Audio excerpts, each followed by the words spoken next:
जब ससुराल वालों ने बहू से बच्चा छीनकर घर से निकाला तो बहू ने क्या किया। जलकुंभी के नीले सुंदर फूलों से सजी शिवानी नदी भी राधिका का मन शांत नहीं कर पा रही थी। घाट की सीढ़ियों पर बैठे काफी देर हो चुकी थी। चारों तरफ असीम शांति थी। बस कुछ चिड़ियों के झुंड गोधूली बेला में अपने घोंसलों की तरफ प्रस्थान कर रहे थे। राधिका ने फोन लगाया। पूरी घंटी जाने के बाद भी किसी ने फोन नहीं उठाया। घाट की सीढ़ियों पर पुराने कपड़े बिखरे पड़े थे, जो कि कई श्रद्धालु नहाने के पश्चात वहीं छोड़ जाते थे। राधिका उन बिखरे बदरंग कपड़ों को देख सोचने लगी कि उसकी जिंदगी भी कुछ इन बदरंग बिखरे कपड़ों से कम नहीं। कपड़ों में छूटा पाप शिवानी नदी अपने साथ बहा ले जाएगी। राधिका को लगा कि वह भी शिवानी नदी है, जो अपने पति के घर का पाप ढोते हुए स्वयं मैली हो गई। राधिका ने फिर फोन लगाया, परंतु अभी भी कोविड-19 से बचने का संदेश बजा और अपने आप ही फोन कट गया। वो अनु की बचपन की मधुर स्मृतियों में गुम होने लगी और जैसे ही माँ का हृदय वात्सल्य से भर उठता है तो वह तुरंत रोते हुए अपना फोन लगाती। आकाश में घने काले बादल छाए हुए थे, परंतु सारा नीर राधिका की आंखों से झरने लगा। न जाने कितनी बार वह सूरज को फोन लगा चुकी थी। घंटी पूरी जाती पर कोई भी फोन नहीं उठाता। शायद सूरज ने उसका नंबर ब्लैक लिस्ट में कर दिया था, ममता का गला घोट दिया था। बेचैन माँ का सब्र का बांध टूट पड़ा और उसने सीधे अपने वकील को फोन लगाया। सागर जी देखिए ना, लॉकडाउन हुआ तो क्या, मैं अपने बच्चे से बात भी नहीं कर सकती। महीने में सिर्फ 2 दिन मिल पाती हूँ, उसमें भी देखो सूरज कितना नाटक कर रहा है। मैंने उसे कितने संदेश भेजे कि मैं नहीं आ पाऊंगी, मैं वीडियो कॉल करना चाहती हूँ, परंतु कोई जवाब नहीं आया। ना ही वह खुद फोन कर रहा है, ना ही मेरा फोन उठा रहा है। राधिका ने एक ही सांस में ये पूरी बात कह डाली। अब अगला शनिवार तो अगले महीने आएगा, तब तक क्या मैं अपने अनु की शक्ल नहीं देख पाऊंगी। राधिका रोने लगी। पता नहीं कैसा होगा मेरा अनु। मैं कल ही पेपर तैयार करता हूँ, ऑनलाइन केस की सुनवाई होने लगी है। आपकी समस्या जज के सामने रखूंगा। इस बार हम हाई कोर्ट में अपील करेंगे। वकील बाबू, सागर ने राधिका को आश्वासन देते हुए चुप कराया। राधिका घाट की सीढ़ियों से धीरे धीरे ऊपर चढ़ती गई। एक एक सीढ़ी चढ़ना उसे बहुत ही भारी महसूस हो रहा था। उसका पूरा शरीर थका और शक्तिहीन लग रहा था। मन का बोझ रफ्तार को धीमी कर रहा था। जीवन की नीरसता और घोर अंधेरा उसे घेरे जा रहा था, परंतु फिर भी हिम्मत बांधते हुए वह धीरे धीरे ऊपर बढ़ती गई और अपने घर की तरफ मुड़ गई। राधिका का मलिन मुख देख माँ समझ गई कि राधिका की अनु से बात नहीं हो पाई है। माँ ने बेटी का हौसला देते हुए बोला, कोई बात नहीं, कल फिर कोशिश करना, क्या पता नेटवर्क की समस्या हो। आप चुप रहो, राधिका ने चिढ़ते हुए कहा। आप लोगों की वजह से ही मेरी जिंदगी इस दो राहे पर खड़ी है। आपको ही मेरी शादी की जल्दी पड़ी हुई थी, जैसे कि मैं कोई बोझ हूँ। आपका बोझ तो उतर गया, पर मेरा क्या। आखिर अपनी भड़ास राधिका कहाँ निकालती। माता पिता भी चुपचाप उसके कटु वचनों को सुनते रहे।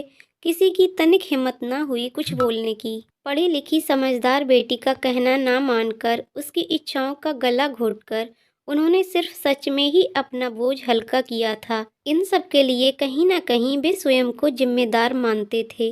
शादी के 5 साल गुजर गए थे। 1 साल के अंदर ही अनु का जन्म हो गया। न जाने क्यों समय के साथ साथ पति का व्यवहार बहुत ही रूखा होता चला गया। हर बात का जवाब चिढ़ कर देना, हर बात पर ताने मारना, हर चीज में नुक्स निकालना और राधिका को बेइज्जत करने का तो वह जैसे बहाना ही ढूंढता रहता था। राधिका की शादीशुदा जिंदगी बिल्कुल नरक बन चुकी थी। थोड़ी बहुत खुशी जो उसे अपने परिवार में मिलती थी, वह सिर्फ अनु की वजह से। उसका मरुस्थली जीवन में अनु एक मरीचिका की तरह आया था। लड़का जनने की वजह से राधिका का घर में थोड़ा मान सम्मान था, परंतु वह सिर्फ दिखावे के लिए। जैसे ही घर में कोई बाहर वाला आता, सासू माँ के तो बात करने का लहजा ही बदल जाता। लोगों के सामने बड़े प्यार से अपनी बहू से बात करती और उनके जाते ही नौकर से बदतर। ये गिरगिटिया रंग राधिका कई बार देख चुकी थी।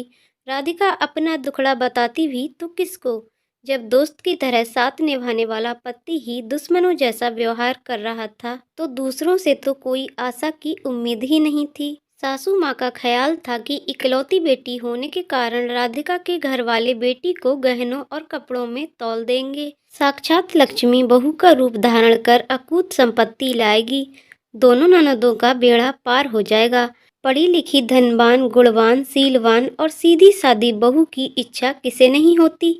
दो भाइयों की इकलौती बहन राधिका सुंदर और मृगनयनी थी। न जाने कितने लड़के वाले राधिका को देखकर चले गए और अपने घर की बहू बनाना चाहते थे, परंतु माता पिता अपनी लाडली को सरकारी बाबू के साथ ब्याह कर धन्य समझ रहे थे। पढ़ाई लिखाई में होशियार राधिका ने अनेक सपने सजाए थे, परंतु कॉलेज का आखिरी साल खत्म होते ही माता पिता ने उसके हाथ पीले करने का निर्णय लिया। बेटा, हमें भी तो अपनी जिम्मेदारियों से मुक्त होना है। राधिका ने भी बहुत मना किया था, कितना रोई और भूख हड़ताल भी की, परंतु सभी कोशिशों पर पानी फिर गया। वह पढ़ लिख कर नौकरी करना चाहती थी तथा अपने पैरों पर खड़े होना चाहती थी, पर माता पिता एक अच्छा रिश्ता हाथ से जाने देना नहीं चाहते थे। उन्हें समझ ही नहीं आया कि राधिका के ससुराल वाले इतने लालची और क्रूर होंगे। बड़ी मुश्किल से राधिका की बड़ी ननद का विवाह हुआ, परंतु वह भी 1 साल के भीतर अपने मायके आकर बैठ गई। छोटी ननद का कहीं नैन मटक्का चल रहा था, जिसे राधिका भाप गई थी। कई बार उसने ननद को नीचे वाली मंजिल की बालकनी में इशारे करते हुए देखा था, परंतु अपने आप कुछ बोल ना पाई। वह समय और था जब समझदारी के ताले दरवाजे पर लटकते थे और आधी ढकी खिड़कियों से भरोसे के रिश्ते अंदर आते थे। आज राधिका छत पर आलू के पापड़, सूखी आम, मिर्च, धनिया आदि मसालों को धूप दिखा रही थी। सभी चीजों को जमीन पर फैलाकर जैसे ही राधिका छत की ग्रिल के पास पहुंची, तो अपनी छोटी ननद का मजनू नीचे खड़ा पाया। दूर से गली के नुक्कड़ पर ससुर जी भी आते दिखाई दिए। राधिका चुपचाप नीचे उतर आई और रसोई में चली गई। ससुर जी ने छत में खड़ी राधिका और नीचे खड़े लड़के को देख लिया था, परंतु घर में कुछ नहीं बोला। कई बार राधिका सूरज से अपना कसूर पूछती, परंतु सूरज इसका उचित उत्तर नहीं देता और कुछ भी बकवास कर चला जाता। कई बार वह घर ही नहीं आता और ऑफिस से सरकारी दौरे का बहाना बनाकर कई दिनों तक घर से दूर रहता था। अचानक आई सरकारी दौरे की बाढ़ राधिका को समझ में नहीं आया। कभी कुछ पूछो तो पति पत्नी के बीच भूकंप आ जाता। रोज रोज सासू माँ के ताने कम थे, जो अब पति के भी सुनने पड़ रहे थे। इन सरकारी दौरों का मतलब उसे उस दिन समझ में आया जब एक दिन अचानक सुधा का फोन आया। राधिका कहाँ हो? 3 बार देख चुकी हूँ। जीजा जी को एक लड़की के साथ। मेरा प्रोजेक्ट चल रहा था साइट पर। हसीना के साथ बैठे हुए थे। काफी कम उम्र की लग रही थी वह गलबैयां डाले थी, पता नहीं कहाँ से फंसा लिया उसे। सूरज 10 दिनों के बाद घर लौटता है। अपना सामान रखकर अपनी माँ और पिताजी के पास बैठ जाता है। बड़ी बड़ी बातें हाँकता है। अब मैं कुछ ही समय में सेक्शन ऑफिसर बन जाऊंगा। देखना पिताजी, अब छोटी की भी जल्दी शादी कर देंगे। सूरज के दिमाग में पता नहीं क्या चल रहा था। वह हमेशा अपने माता पिता की दुखती रग पर हाथ धरता और उन्हें ऐसा जताता था जैसे कि उसे घर की जिम्मेदारियों की बहुत फिक्र है। इकलौते कमाऊ पूत के आगे माता पिता नतमस्तक रहते थे। मजाल जो कोई सूरज की अवहेलना कर दे।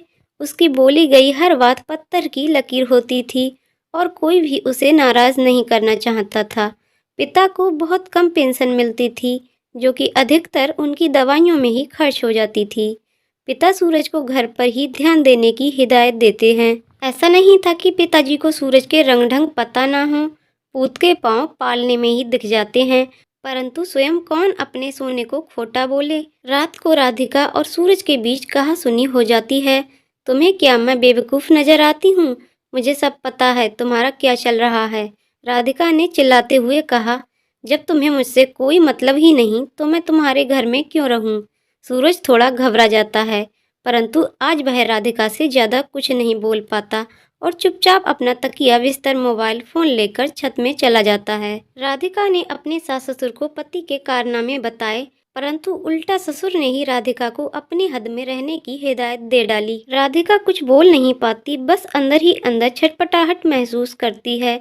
अब ये नित्य का क्रम हो चला था। सूरज अपना खाना खाता और सीधे छत पर चले जाता। घंटों उस लड़की से बतियाता रहता।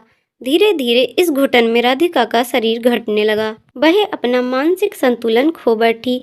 घर वालों ने आस पड़ोस में राधिका को पागल घोषित करवा दिया। सूरज ने राधिका के माता पिता को बुलवाया और अपने ही घर में उनकी बहुत बेइज्जती की। अपनी पागल बेटी को मेरे गले बांधकर आप चैन की बांसुरी नहीं बजा सकते। इसे आप अभी अपने साथ ले जाओ।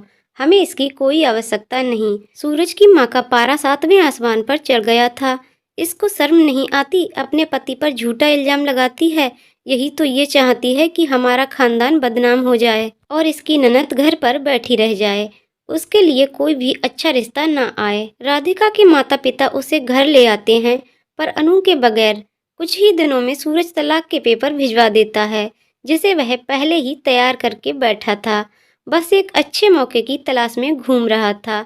आज उसकी ये तमन्ना भी पूरी हो गई थी। राधिका का केस कुटुंब न्यायालय में चला, जहां पर उसे चरित्रहीन, मानसिक रूप से बीमार और बेरोजगार साबित कर दिया गया। इतना बहुत था, उसे अनु से दूर करने के लिए कोर्ट ने निर्णय दिया कि महीने के दूसरे और चौथे शनिवार को राधिका अपने बेटे से मिल सकती है। इतना सुनकर राधिका बहुत टूट गई। राधिका कोर्ट में चिल्ला चिल्ला कर कहना चाहती थी कि चरित्रहीन का जो दाग उस पर लगाया गया है, वह दाग उसकी ननद का है, और पागलपन की डिग्री जो उसे थमा दी गई है, वह उसके चरित्रहीन पति का नतीजा है। परंतु माँ बाप हमेशा उसे समझाते, ऐसे तेरे घर की बदनामी हो जाएगी और फिर रिश्ता आगे बन नहीं पाएगा। क्या पता देर सवेर सूरज को अपनी गलती का एहसास हो जाए और बिन माँ के बच्चे को पालना इतना आसान नहीं।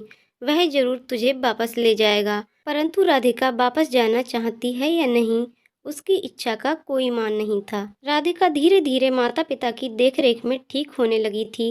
उसने एक स्कूल में पढ़ाना भी शुरू कर दिया था। अपने गुजारे लायक वह कमाने लग गई थी। उसके जीवन का सिर्फ एक ही उद्देश्य रह गया था, अपने अनु को अपने पास लाना। परंतु लालची ससुराल वाले पोते को अपने हाथों से निकलने नहीं देना चाहते थे। शायद उसमें भी उन्हें भविष्य का कोई लाभदायक सौदा नजर आ रहा था। राधिका कोर्ट द्वारा तय किए गए समय पर भी अपने बेटे से आसानी से नहीं मिल पाती थी। इसके लिए भी उसे बहुत जद्दोजहद करनी पड़ती थी। राधिका का मन सूरज और उसके परिवार के लिए घृणा से भर गया था। वह किसी भी कीमत पर अनु को वापस लाना चाहती थी। इसके लिए उसने सागर वशिष्ठ नाम के एक वकील से संपर्क किया और वकील ने उसे पूरा आश्वासन दिलाया। परंतु इसी बीच कोविड-19 की वजह से लॉकडाउन शुरू हो गया और सब लोग घर में बंद हो गए। जहां लोग वर्क फ्रॉम होम के अंतर्गत इंटरनेट इस्तेमाल कर आसानी से काम कर रहे थे, वहीं राधिका इंटरनेट के होते हुए भी इस आसान सुविधा का लाभ नहीं ले पा रही थी। 2 महीने हो गए थे और वह अपने बेटे अनु को देख भी नहीं पाई थी। आज हाई कोर्ट में राधिका का केस जस्टिस एस.सी. शर्मा के सामने लाया गया। पुराने केस की पूरी जानकारी पढ़ने के बाद जज को समझने में ज्यादा देर नहीं लगी। परंतु बच्चे की कस्टडी किसे दी जाए, इसके लिए बच्चे का कोर्ट में होना बहुत जरूरी था, ताकि उसकी इच्छा भी पूछी जाए। सूरज ने जज साहब से इल्तजा की कि सर, वह अभी सिर्फ 3 साल का है। इसे इस बात की समझ नहीं है कि उसके लिए क्या अच्छा है और क्या बुरा। इसकी चिंता करने की आप सभी को जरूरत नहीं। हम किस लिए बैठे हैं? जज ने हंसते हुए कहा और अनु को हाई कोर्ट में बुलाया गया। कोर्ट रूम में माँ को देख अनु जोर से चिल्लाता हुआ आया और माँ से लिपट गया। माँ ने बच्चे को अपने आगोश में ले लिया और खूब सारे चुम्बन जड़ दिए। माँ की गोद में चढ़ अनु बहुत ही खुश नजर आ रहा था। प्रत्यक्ष को प्रमाण की क्या आवश्यकता, और जज साहब को फैसला देने में ज्यादा सोचना नहीं पड़ा। माँ बेटे का प्यार देखकर उच्च न्यायालय में कुटुंब न्यायालय के फैसले को पलटते हुए कहा कि माँ से बेहतर देखभाल कोई कर नहीं सकता। सूरज को राधिका और उसके बेटे का खर्चा देना पड़ा और अब हर दूसरे और चौथे शनिवार को 2 घंटे के लिए पिता अपने बेटे से मिल सकता था। राधिका भी अपने बेटे को पाकर बहुत खुश थी। उसकी जिंदगी को महकाने के लिए अनु का आगमन हो गया था और अब वह भी जिंदगी में आगे बढ़ चली थी। दोस्तों, आपको कहानी कैसी लगी कमेंट करके जरूर बताइएगा। कहानी पसंद आई हो तो वीडियो को लाइक शेयर करें और चैनल को सब्सक्राइब करें। वीडियो को पूरा देखने के लिए बहुत बहुत धन्यवाद।